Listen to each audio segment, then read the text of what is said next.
मुझसे भी लोग अक्सर पूछते हैं दुरूद शरीफ के बारे में, बहुत ही बाबरकत चीज, मगर अल्लाह ने इसको डिजाइन क्यों किया हमारे लिए। कुरान हकीम में परवरदिगार कह रहे हैं कि मैं और मेरे फरिश्ते रसूलुल्लाह पर दरूद भेजते हैं, ए ईमान वालों तुम भी दरूद और सलाम भेजा।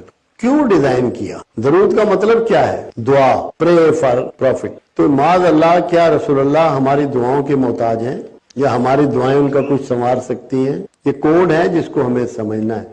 जब आप दरूद शरीफ पढ़ते हैं तो रसूलुल्लाह सल्लल्लाहु अलैहि वसल्लम के लिए दुआ करते हैं, ऐ अल्लाह इन पर अपनी रहमत में इजाफा फरमा और इन पर अपनी बरकत में इजाफा फरमा। ये आपके लिए कंपलसरी है।